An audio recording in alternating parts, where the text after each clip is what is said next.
Hello, everybody. This is our sorting assignment I have pulled up right here.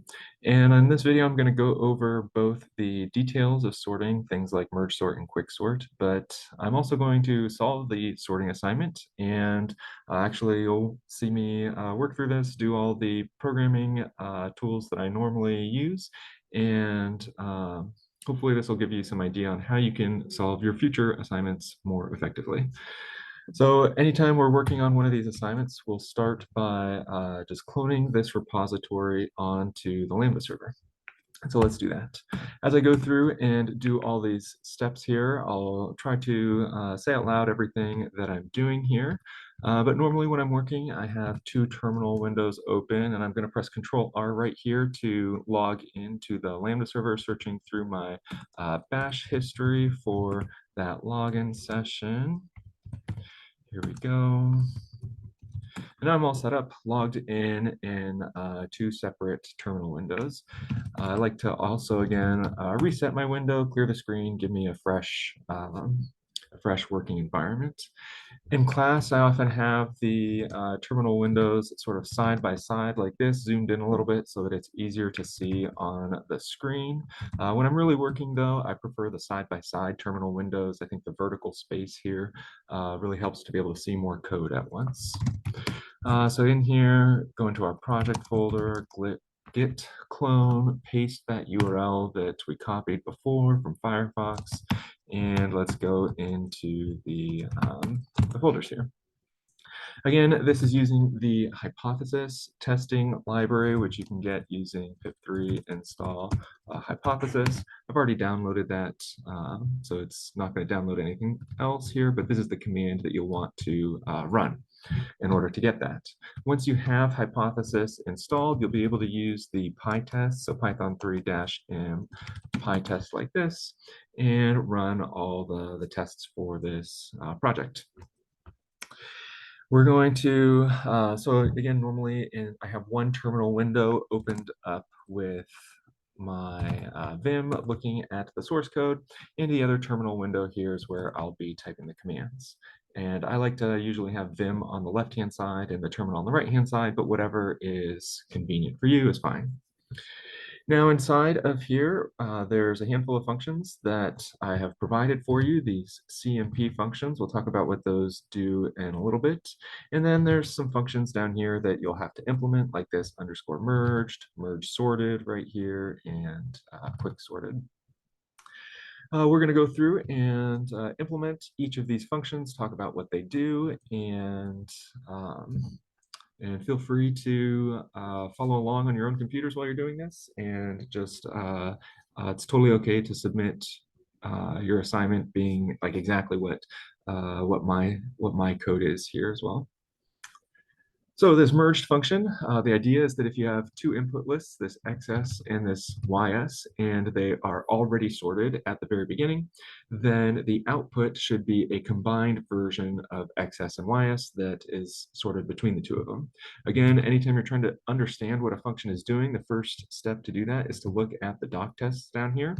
And so here we have this underscore merged function, 1, 3, 5, some odd numbers as our input list, 2, 4, 6 over here, some even numbers, and we merge them together, 1, 2, 3, 4, 5, 6. There's our final list down here.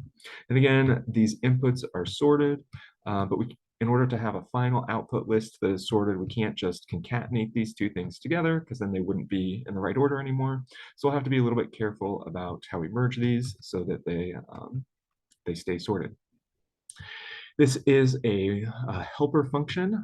We have this little note right here that's explaining why it's a helper function, how you know that in Python. It has this underscore at the beginning of the merged function.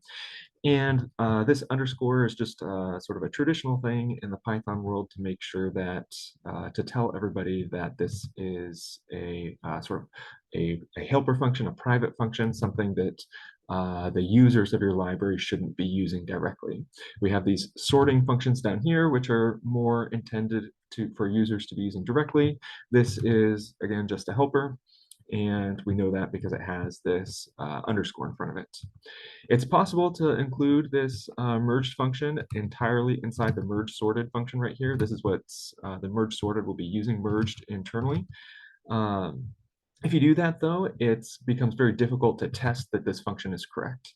And so in the Python world, very common, or actually whenever possible, we want to take our functions and not make them local functions inside of another function, but a global function to make it easier to test.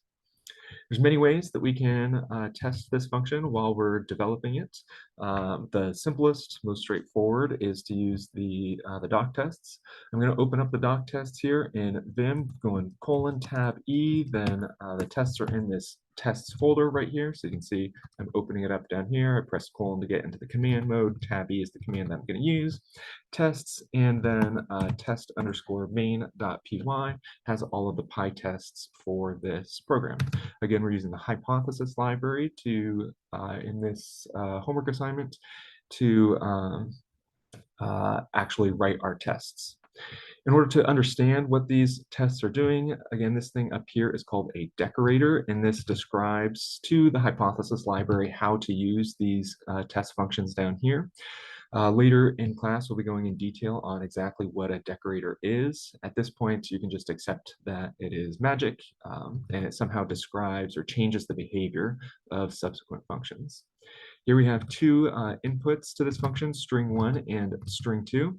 And these strings, I guess I called the variables here strings, but they're actually going to get lists of integers as their input here. We're going to sort them here, sorting the first string1 and the second string1. And then we're going to call the merge function on those two sorted things. And our goal is to see that it's actually the same as if we had just called the sorting on the concatenation of the two of them. So the output down here should be sorted if the inputs are sorted. In order to actually develop this function, it's possible to do that entirely using PyTest. So again, on the right-hand side, I'll run the PyTest library.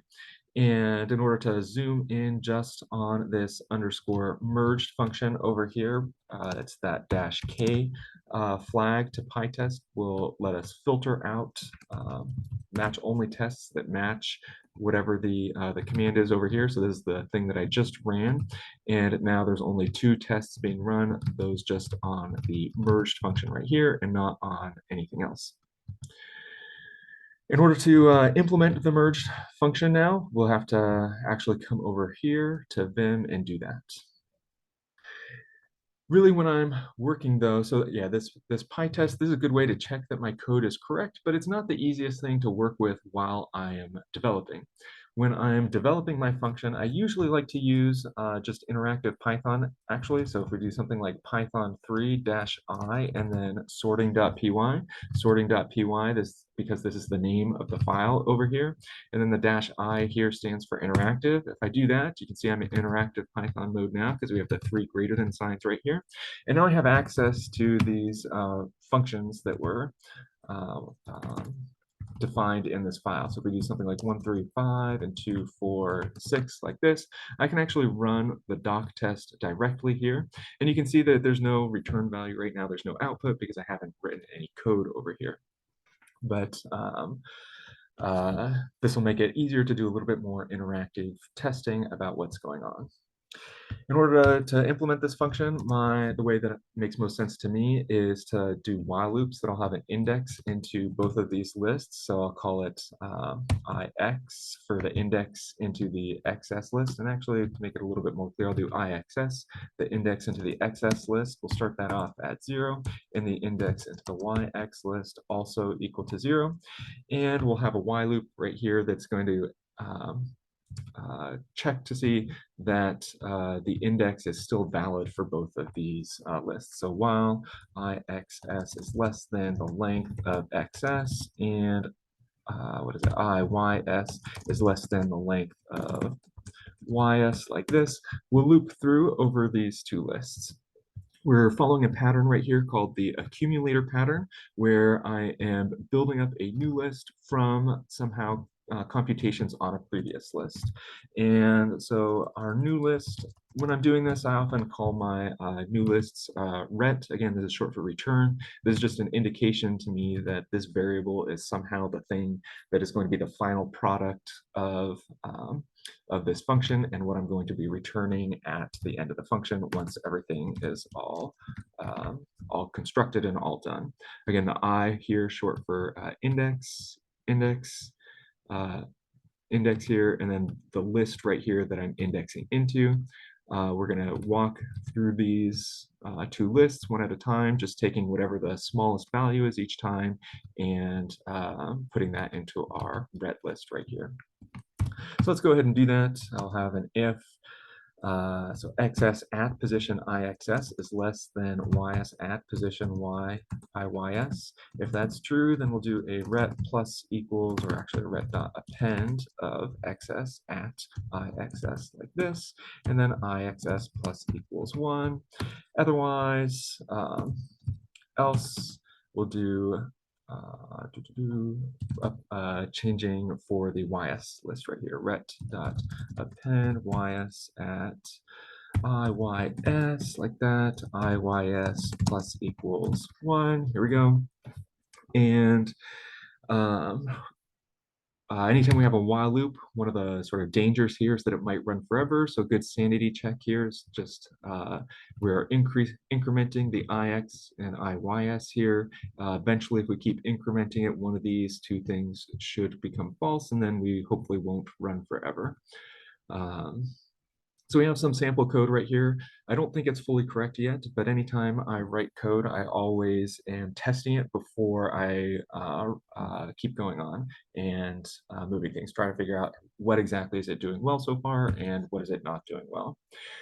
Pressed Control D over here on the right-hand terminal to exit out of interactive Python so that I can reload the sorting file, and I will press the up arrow to go back to my previous command and rerun this command like this. And here you can see that we're starting to get better results. We are getting a return value down here right now. We have 1, 2, 3, 4, and 5. 1, 2, 3, 4, and 5. We're just missing this 6 value over here. And so that's coming from this right-hand list over here. And I think what's happening is that as we're looping through this while loop here, our left index, our I over here for XS, we are getting to the end of this list, and then we're immediately breaking out of our while loop. So we don't actually get this 6 value over here. In order to get that, let's come down here and do a another while loop, so that we can just loop over whatever remaining things are inside of the Y list. So while ys is less than length of ys, like that, then we know that if we're already at the end of the XS loop, that's what's happened. That's why we broke out of this while loop right here. So this is false. There's nothing left in the XS list for us to get. We only have to get things in the Y list. So I only have to do this portion of the code right here, ret dot append ys at position iys like that, and iys plus equals 1. Go ahead and save that. If I come down over here to the right-hand side on the terminal, one of the common mistakes that's easy to make when working in interactive Python is to rerun your program without reloading the code. So up here, notice if I press the up arrow again and hit enter, we still get the same exact results over here. And actually, if I come over here and just very temporarily, so in Vim, I'm pressing Shift V, moving up to select all of this code here, and X, I'm just totally deleting this, save this over here, and on the right-hand side, rerun this, you see that it's still getting the same results when I run that. That's because every time you're in interactive Python mode, it only uses the version of the functions that are in this file right here when you first loaded Python. In order to reload the functions, you have to quit and reload. So I'll press Control D right here, up arrow, rerun. And now when I rerun it, you can see we are getting different results. We're getting nothing again because I deleted everything over here. I'm going to press U to undo in Python, or sorry, in Vim, and get back to my modified code that has this new while loop over here, :W to save this. Back over here on the right-hand side, again, those changes don't take effect. So I press Control D, exit out of interactive Python, up arrow, and rerun it. And now we have what looks like the correct answer to me here. This answer right here matches this. So we are now passing the doc tests for this function. There's only one particular example though, so I'm not very confident that the implementation is fully correct, but it's at least correct for one particular case. So now that I have this sort of potentially basic working thing going on, I might try to do some more example tests over here in the interactive Python to try to test like some other situations like this, adding some more things over here. Okay, that worked. That looks good. Up arrow. Let's do another test, adding some more things over here, like 6, 7, 8. Hit enter. Okay, that looks good to me. The 6, 7, 8 got added, and the 9, 10 is all the way at the end. So this is giving me a little bit more confidence that my program here is working correctly, but I'm still not fully confident about it because I haven't run the doc tests. And so now, sorry that I haven't run the PyTest. Now that I have some working code, though, it makes sense to, and I think it might be correct, it makes sense to now go to PyTest. So again, Control D to exit out of interactive Python here.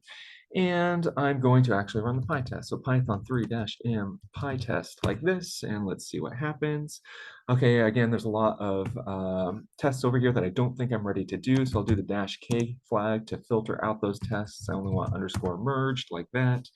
And so here is these two merged test cases that it's running on, and it's still failing both of those test cases. So let's go up and try to figure out why it's failing those test cases. Another good tool that I like to use inside of my PyTests is to only look at one failing test at a time, and the -x flag, again, will stop PyTest as soon as it hits that first failing test case. So now we have just one test case right here to focus on. And just to make things a little bit cleaner for me again, I'm going to reset my terminal.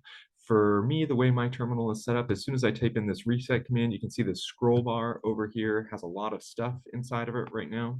Reset not only clears my screen, but it actually removes my terminal scrolling ability, takes away all that history as well, so that I know that whatever is being printed is the exact result of this command here. And if I scroll to the top, I can just see exactly where the command starts. It makes it very easy to find it. So here is the test case that we are failing over here. If I want to take a look at the test case, exactly what the code is, I have two options down below these dashed lines right here. Here is the source code for the test case. Or if I go back over to Vim, again, it's in this other tab over here. I can press GT to switch tabs, and here is that's first test case that I'm failing. It's just the first test case in the file. The way to read this with hypothesis down here is that this is showing us what the values are for string 1 and string 2 that are being passed into this test case right here, and that cause it to fail. Again, with the hypothesis library, the thing that's very special about this is that, and this thing that's special about this decorator right here is rather than having a test case that only works for like one set of values, the test case is going to randomly select thousands of different possible list combinations, and it's really going to try to break your code in lots of different ways, finding whatever possible problems might exist. And so here it found a problem with the test case of just a single entry in string 1 and then an empty result in string 2, or an empty list over here. I'm going to re-enter interactive Python here in order to test this out a little bit more. If I press the up arrow, go back to the point where I have the interactive Python down here and hit enter. Now I can run my underscore merged function, underscore merged like this, and it says that string 1 is the list with only 0 inside of it, like that. And then the string 2 is the empty list, like that. If I hit enter, you can see that here we're getting actually an empty list as the result, and that's definitely not what we want. Just looking at the results here, we can see that actually what we want the return value to be here is the list that contains only a single 0 inside of it, like that. If we look back up here at the test cases, we can see that hypothesis is in fact telling us that information in red right here, that when it has this assert like this, assert this first line right here matches this line up here. This assert matches this assert. This double equals sign matches this double equals sign. And then all the variables up here, you can see that they've been substituted with their values and the function has been called, and it's showing us what the result of the function is. So this whole thing right here matches this, the empty list, and this right here matches this. The thing that we should be getting is the list with just a single value in it. This is the thing that we should be getting. Again, it's the sorted version of all of the inputs, but our merge function is not, it doesn't contain all the inputs. It only has this empty list as a result. And so we're getting this, this assertion error. So fundamentally, somehow our merged function is dropping elements for us. How do we figure out what elements it's dropping? Well, we could try to work through our code. So if I come back over here to Vim, press GT to switch tabs again and look through this code, we could try to work through the code here and narrow down this problem. But to me, it's a little bit easier if at first we in the interactive Python over here, if we try to run some more examples to try to figure out what is the general principle, like what is the big picture idea of the situations that it's breaking in. We've seen some situations where it works, and we've seen some situations now where it doesn't work. But what is the pattern here? Why are there some situations where it doesn't work? So let's try some more examples here. What if I make two empty lists? Okay, that works well, that it's giving me an empty list as the result. So maybe my hypothesis, the thing that I'm guessing is the problem, is that whenever we have an empty list, it's not going to work, that somehow my code over here is broken for empty lists. That seems to be the pattern so far, that no matter what I put over here on the left-hand side, if we have this empty list on the right-hand side, it's still not working. So that's my first hypothesis, is that my code doesn't work if I have an empty list somewhere. Before I look at the code, though, to see if that's actually the case, I want to think about how can I verify that hypothesis a little bit more. What if we have an empty list on the left-hand side? Will this work? And actually, it does work. You can see right here, we're getting the 1 value. If we add a little bit more entries over here, you can see it is in fact getting those lists. So it's not about having an empty list somewhere. It's specifically about having an empty list on the right-hand side and not the left-hand side, it seems like. And I still want to test this a little bit more. Like, what if we try something that's not an empty list? Like if we put a 1 over here. And now we can see that, okay, we're getting something out here. We're getting a 0 and a 1. Here's a 0 and a 1 right here, and there's a 1 right here. So it's getting me some results, but it's not getting me all the results. What happens if maybe I put like a 2 and a 3 right here? Okay, we get 0. Now there's 2 1s in here, 2 2s. That's what we want, a 1 from the left-hand side, a 1 from the right-hand side, a 2 from the left-hand side, a 2 from the right-hand side, and then just a 3 over here. And then we're missing the 4 over here. And so again, my original hypothesis was that it didn't work when we had an empty list on the right-hand side, but we've seen a lot of counterexamples to that hypothesis now. And so I want to refine my hypothesis. And I think the more general principle is that it works up until the point that the left-hand side has more elements inside of it than the right-hand side. Here, this 4 over here is an additional thing that's not over here. And so this 4 is what's not getting captured down here. If we scroll up back to the examples up here, all of these entries out here, all 4 of these have nothing corresponding in the right-hand side. So there's nothing in the right-hand side, so it immediately stops and we don't get anything from this list right here. Ultimately, what the problem is here is that I have this while loop on lines 91 and 93 that accounts for what if there's more things in the right-hand list after we're done breaking here. But this is like a symmetric problem in that what happens if we stop on the right-hand side before the left-hand side? So what happens if this condition right here is false before this condition right here? That's the thing that we're not taking care of, and we need to take care of that. So I can do that by just adding another while loop like this, while I xs less than length of xs, ret dot append of xs I xs like this, and I xs plus equals 1.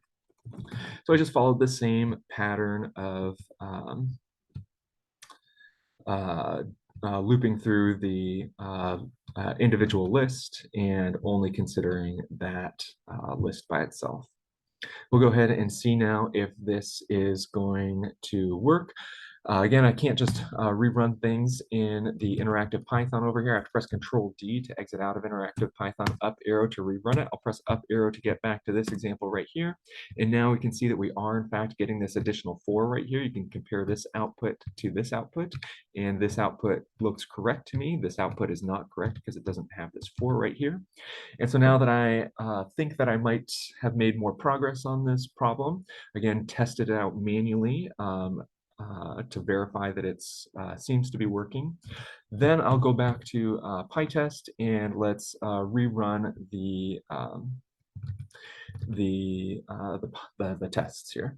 I'm going to take away this -x and just run all of the merged tests and see how many of those we pass or fail now.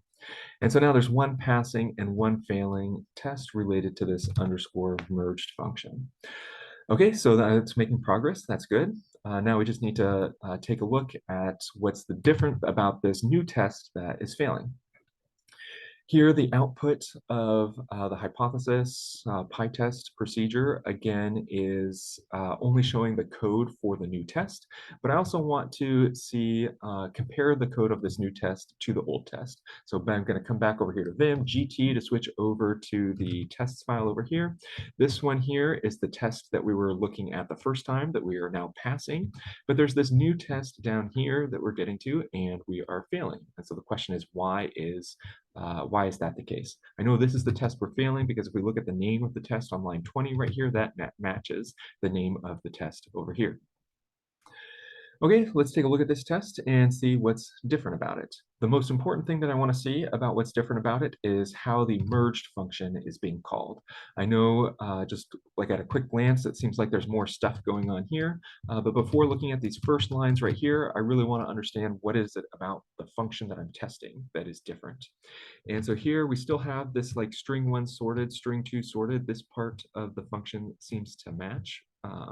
But now there's this new thing over here, this CMP equals CMP underscore reverse that is not in this previous test. And so we need to somehow figure out what is this here doing and why is it causing my test cases to pass, or sorry, causing my test cases to fail now, and then how do we fix it? So first, let's understand exactly what this CMP reverse is. And if we look at the documentation here for what the merged function is supposed to do, there's not a whole lot of information about this CMP function over here. I can try to find more by doing the slash operator in Vim. Again, slash is for searching, and then I'll type CMP. And you can see that actually the doc test here does not mention the CMP parameter at all. And so somehow we'll have to figure out a little bit more about what that is doing. We'll have to look somewhere else. I'm going to press enter right now to finalize this search. And now I can search through Vim by pressing lowercase n and uppercase n. Again, in Vim, anytime you're doing a lowercase movement command, it's going to take you forward. And anytime you're doing an uppercase movement command, it's going to take you backwards.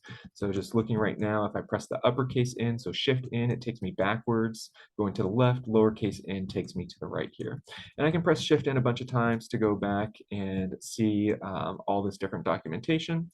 And eventually we come up here to the doc string for the file. And this tells me exactly what this CMP function is supposed to be doing. It's very common in Python programs to have your documentation of functions split out into multiple locations, depending on how the author of the library or the code how it made more sense to them. In this case, the CMP function is something that is kind of a general property of this entire file. And so we can see that there's a lot of separate CMP functions down here, and then our Keep going, our merged function right here on line 59, the one we're working on, this has a CMP parameter. But if we keep going again, the merge sorted and the quick sorted, they also have CMP parameters. So basically everything in this file has this CMP parameter, and so it makes sense to put it inside the doc string where it makes it clear, sorry, in the doc string for the file, where it makes it clear that it applies to everything. So what exactly is this CMP function? Well, it's a way for us to control how the elements of a list should be compared and sorted against each other.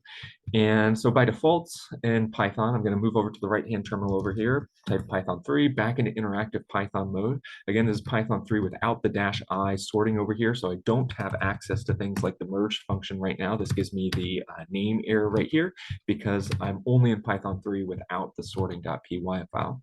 But that's okay. I just wanted to illustrate that if we do something like 1 less than 2, right here, this will return true for us. And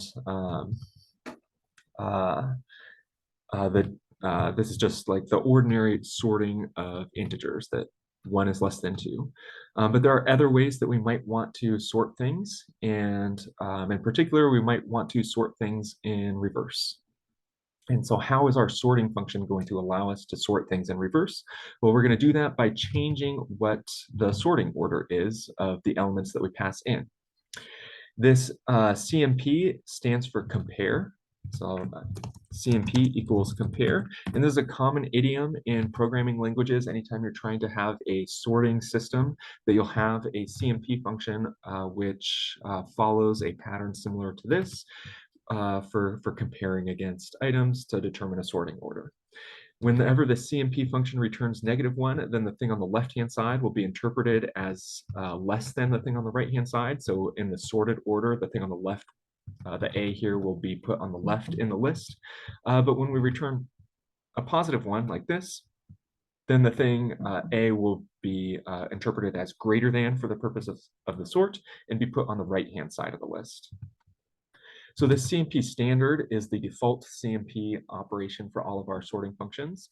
And here it has the ordinary sorting operations that if A is less than B, return -1. So whatever is smaller will be put on the left-hand side. But if we look at this other sorting operation right here, or this other comparison operation, CMP reverse, and let's scroll down. I'll press the in button down here to scroll fast. Another hotkey I like to use inside of Vim is pressing ZZ twice. So it's like zeta, the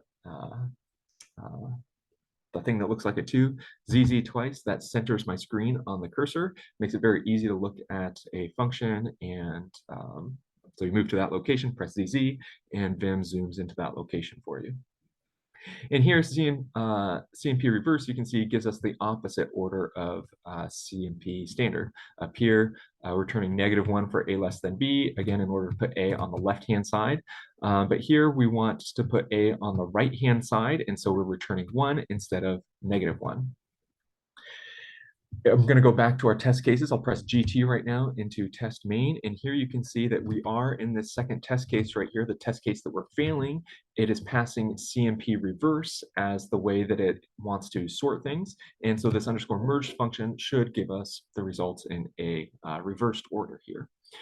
The test case itself, we can see that it's actually reversing the sorting right here using this reversed function that we've seen in class before. And so this string 1 sorted here has actually been sorted and reversed. And similarly, string 2 sorted has been sorted and reversed. This one's been sorted and reversed. And so the merged should sort things in reverse for us. And it makes sense that we're failing this test case because we haven't handled this sort of this type of sorting at all. We haven't thought about this CMP function. So before thinking about the output of our hypothesis function over here, our hypothesis output, and trying to understand it, let's first I'm going to take a look at the merge function itself, think about how we could incorporate this function right here, and then we'll try to debug it after we've actually made some progress on this problem. So press GT to switch tabs. I'll do /_merge to take me back to this merge function, ZZ to center it on the screen. It's still not, I can't see the actual code. So I'm going to jump down using the curly brace key right now to take me to the next white space. In Python, one of the reasons why we put white spaces in key critical areas is to make it easy for our Vim cursor to jump between the different areas. So I'm just pressing the left curly brace to go to the left or up, and the right curly brace to go to the right or down. And that lets me quickly move to wherever I want in the file.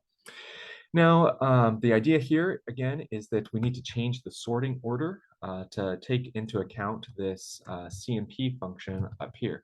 And so anytime I am comparing the elements of our lists with, right now I'm doing it a less than sign, I need to change that and to use the input CMP function. So let's come down here to line 84. I'll type 84GG to move my cursor to here. I press Shift V to select just so you can see it, escape back to normal mode. And I want to move to this less than sign right here.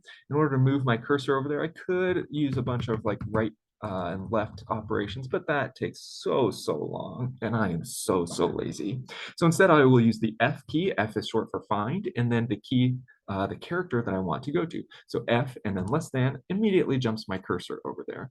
Again, the lowercase f, the thing to remember in Vim is that lowercase will move you forward and uppercase will move you back.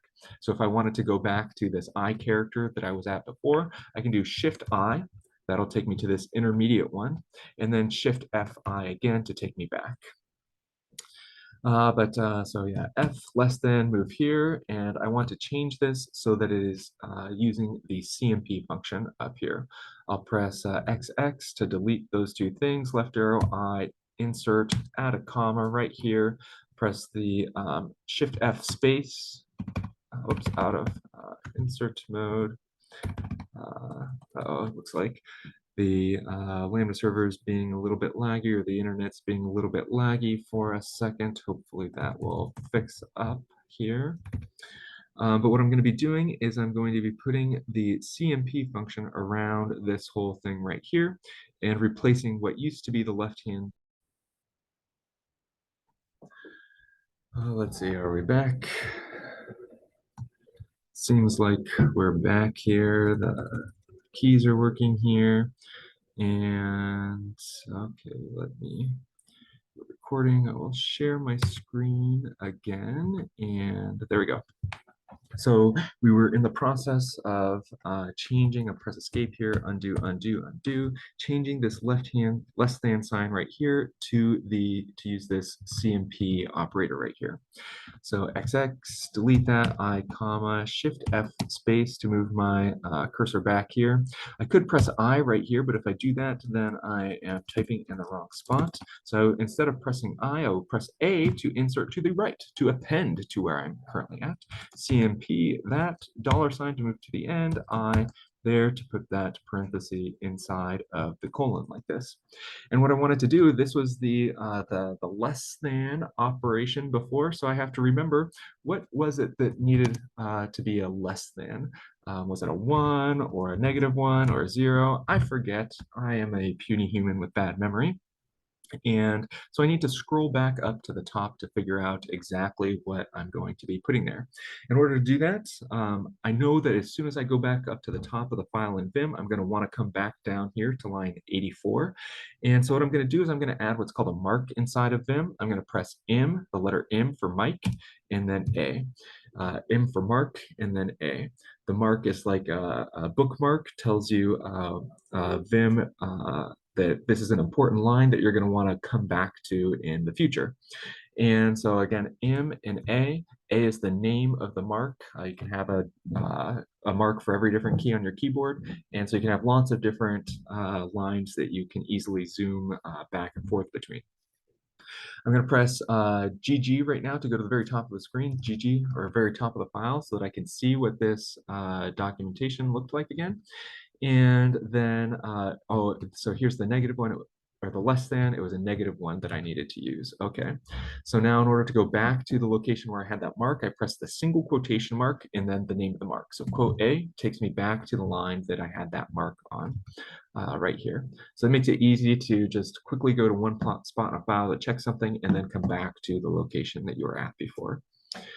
It was the -1 that I needed to check, so I'll press F1 to move my cursor here, XX, delete that, F space, XX, like that, escape :W, and save that.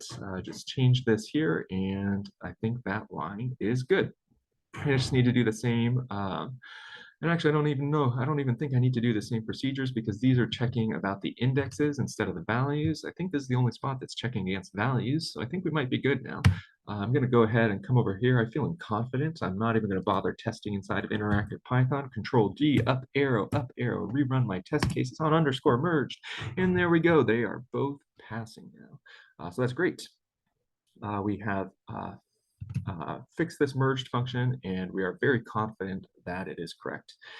Unlike in the previous assignments where you only had a small number of test cases, here in PyTest with the hypothesis function, it is testing hundreds of different combinations of these left and right variables right here. So I'm extremely confident that there are no edge cases that this function is breaking on because there's only 2 tests listed here, but it's actually testing on hundreds or thousands of different lists here. So again, yeah, very confident that this is correct. I'm gonna press GT, go back over here, show one quick, very common mistake here though. You'll notice that I'm using the CMP function right here. And it's very common, a very common error is to hard code which function you're trying to use, something like CMP standard right here. And we don't want to hard code which of these CMP functions we're using. We want it to be whatever CMP function the user passes in. And so this is going back to our functional programming knowledge, that this is the name of a function. But when we pass it in here, they can pass in whatever function name they want, any type of comparison operation they want. And as long as we're using this CMP operator right here and not this one over here, then we'll be able to be fully generic. So I'll press quote A to go back again to this line 84 right here, escape. Out of visual mode, ZZ, center that for us. So it's line 84 right here. And we'll see what happens when I use this CMP standard function. We'll save that like this up here, up arrow, rerun that. And now we have one passing, one failing test case again. And you'll see that we're still, the test case that we're failing is this one where we have this CMP reverse right here because it's not able to actually reverse the list anymore. It's not using the reverse comparison operator. It's just hard coded at the standard comparison.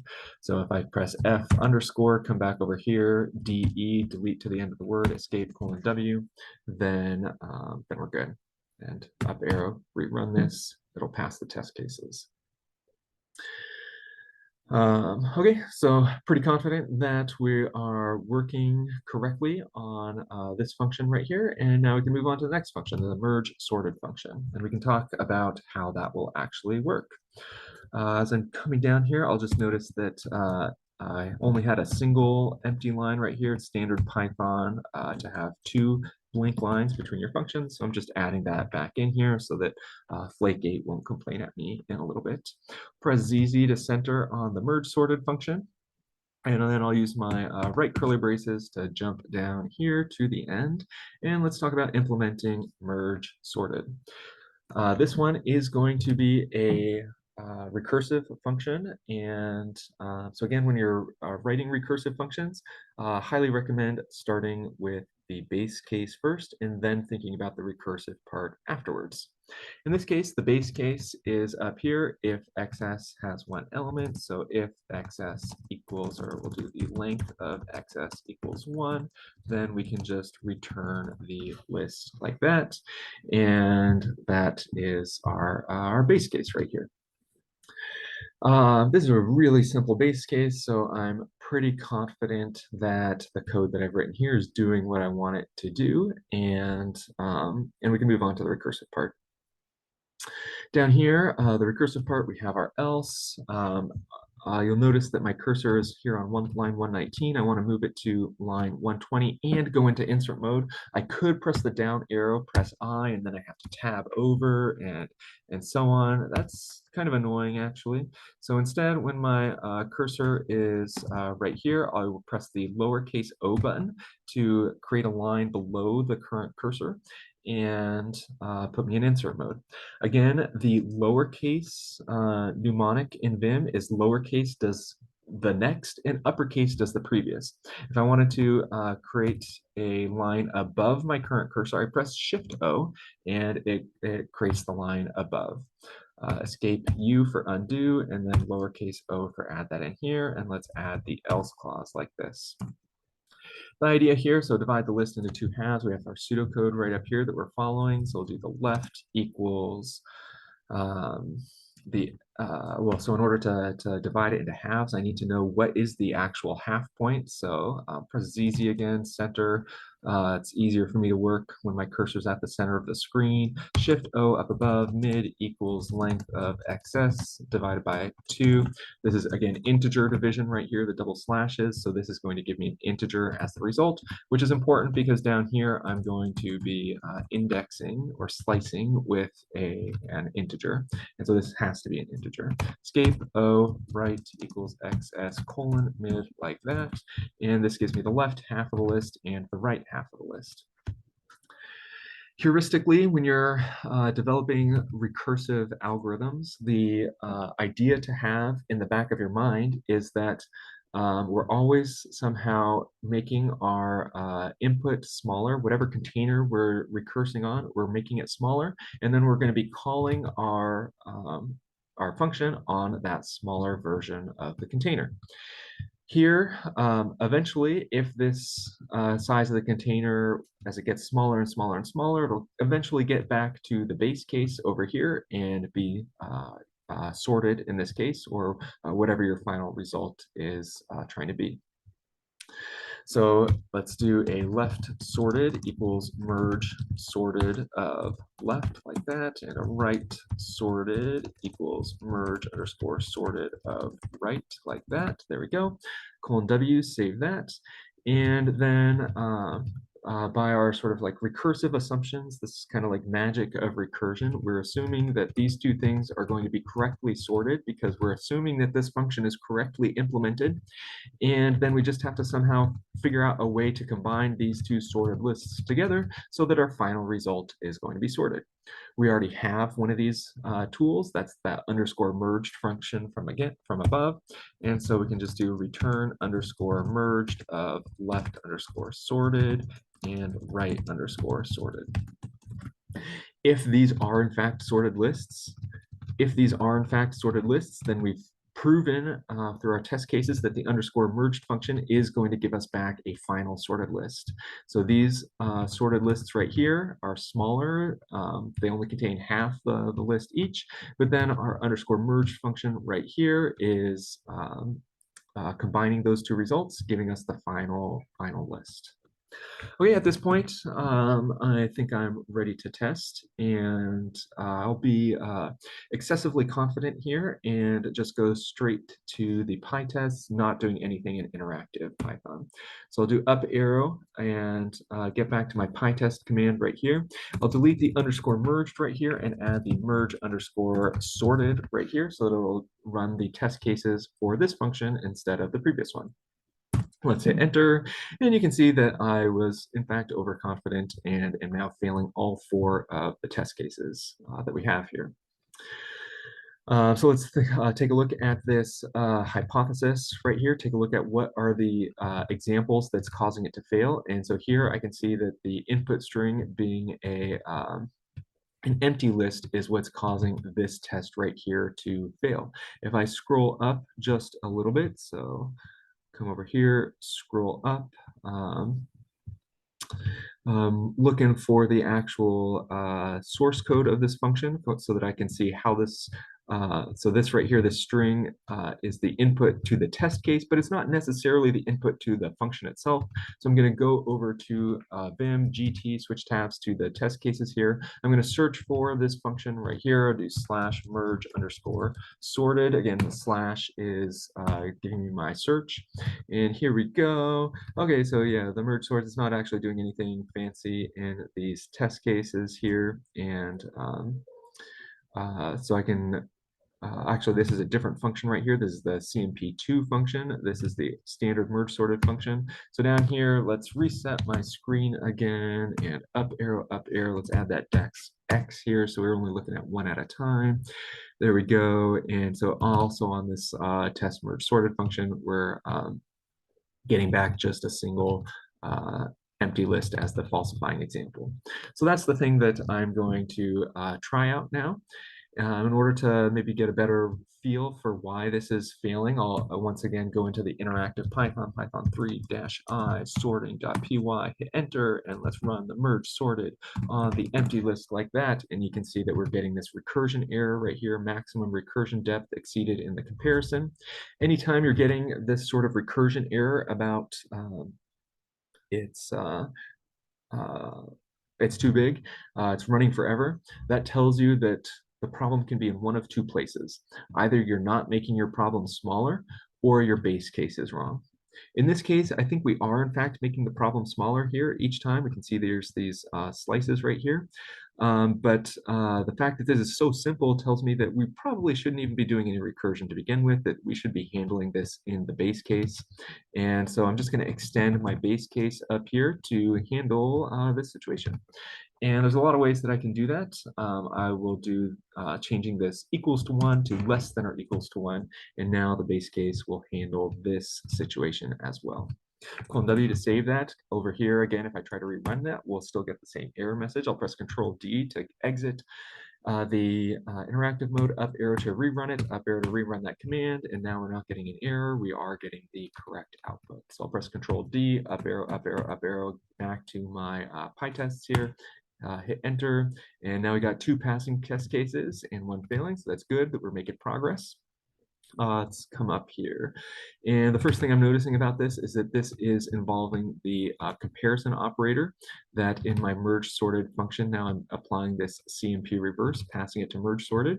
But inside of my merge sorted function, I'm not using this CMP operator anywhere at all.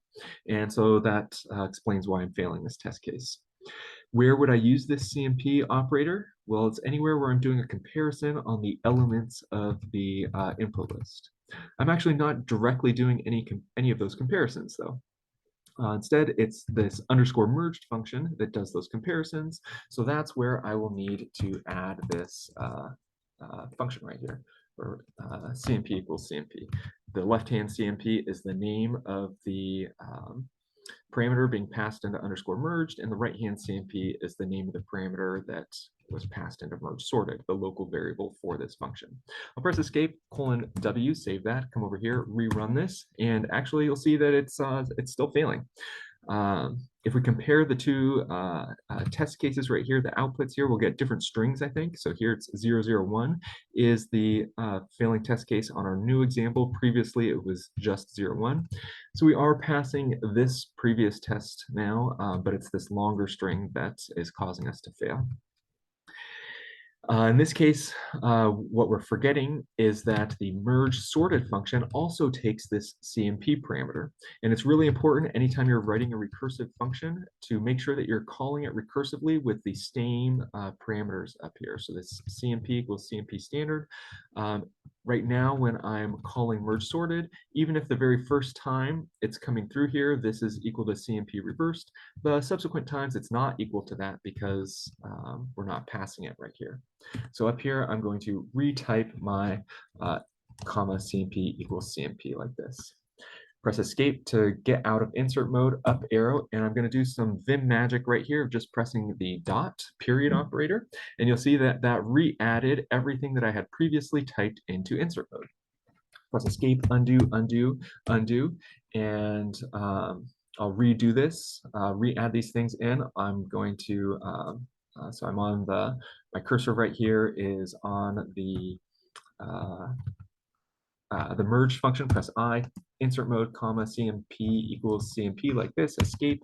Now what the dot button does, what the period button does is it reissues whatever the last command was that you entered. The last command that I entered was go into insert mode and add this string of characters right here.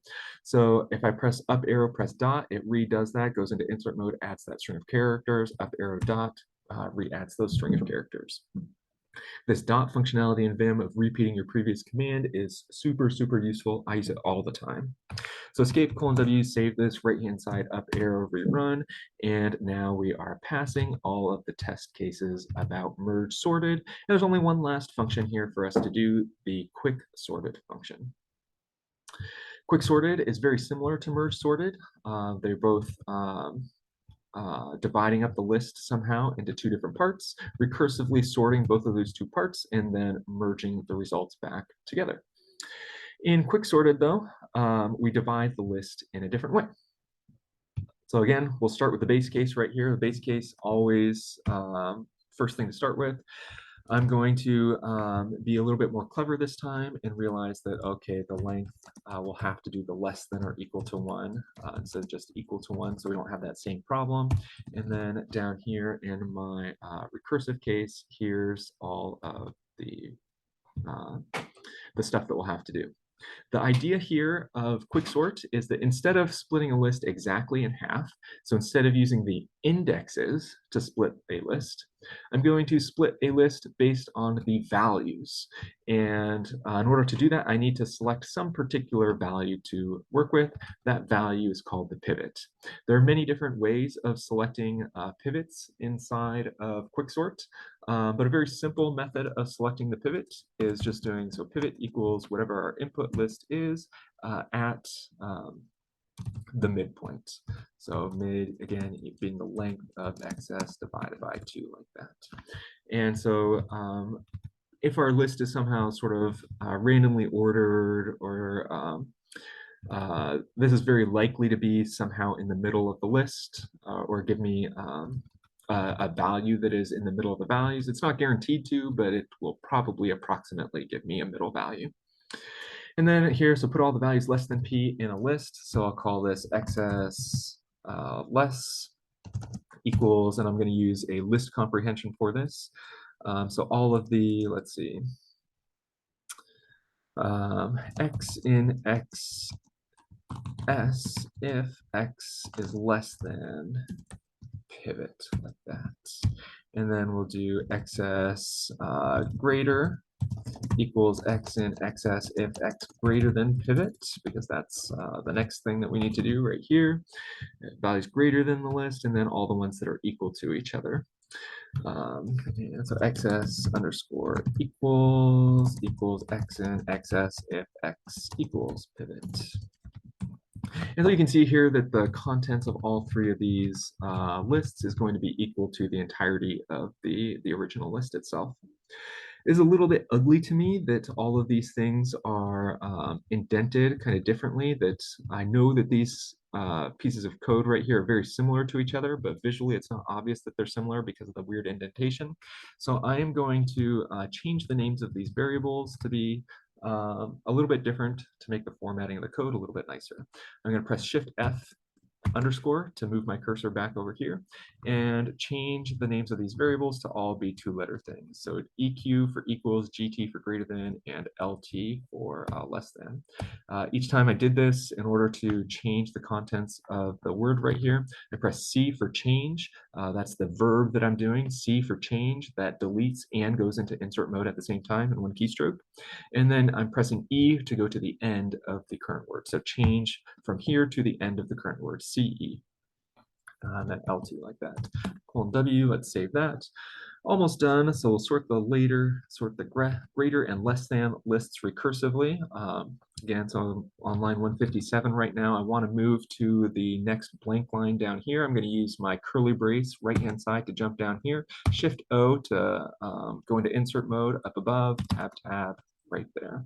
And we'll say XS underscore LT equals quick sorted XS underscore LT and XS underscore GT equals quick sorted XS underscore GT.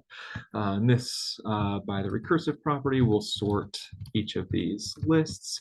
And if they're smaller things, we're making sub lists right here, so that's good. And we have a base case up here, so hopefully that will all work out for us. One last thing is this last line, what we're returning here.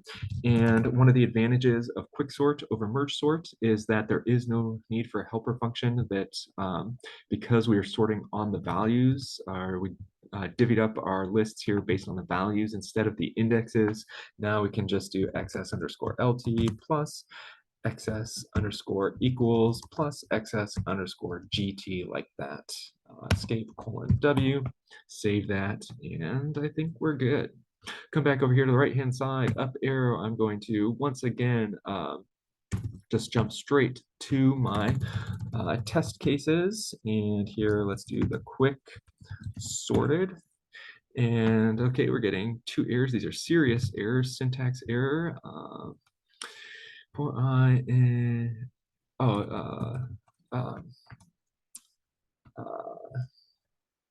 X, I have a bad syntax over here on my list comprehensions. X for X and XS. All these syntax errors are wrong in the same way. So again, I'm using the dot operator here to fix it. There we go. Save that, : W over here on the right-hand side, up arrow, rerun, no more syntax errors, 2 passed, 2 failing. So the failing ones are again using the CMP operators, and the ones not using the CMP operators are passing. So I think the only problem over here is adding CMP equals CMP, get our recursive calls, make sure they're all using the same CMP operator. And then over here on our if statements, I'll have to change these to be use that actual CMP operator. So if CMP of X comma pivot, press F, square bracket I, parentheses, like that. If that's equal to -1, then do this. If CMP of, well, so let me just walk through what I did in Vim here. I did a lot of changes in a lot of different spots. So there's not an easy way for me to copy those changes down here onto this line. So instead, I'm just going to delete the whole line and start writing it from scratch. Press C to enter the change. Again, delete and enter intermediate to delete and enter insert mode.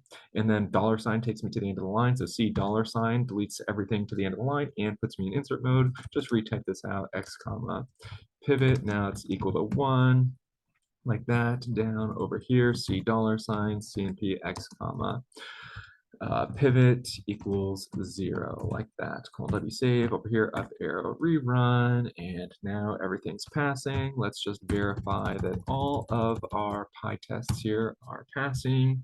And there we go. The extra credit is still failing down here, but all of the actual tests themselves are passing. So this is a full credit submission as is. Well, I guess we still have to, maybe I have some Flakegate problems, or I still have to submit it, but that is everything that you have to do for this assignment. Hopefully, again, the Vim tools, tricks that I mentioned, this workflow of going back and forth, trying to debug what's going on. Hopefully those things made sense. I think that's the main thing to be taken away from this assignment. Again, in practice, nobody ever implements your own quicksort or your own merge sort algorithms. The built-in algorithms work much, much better. Yeah, that is it.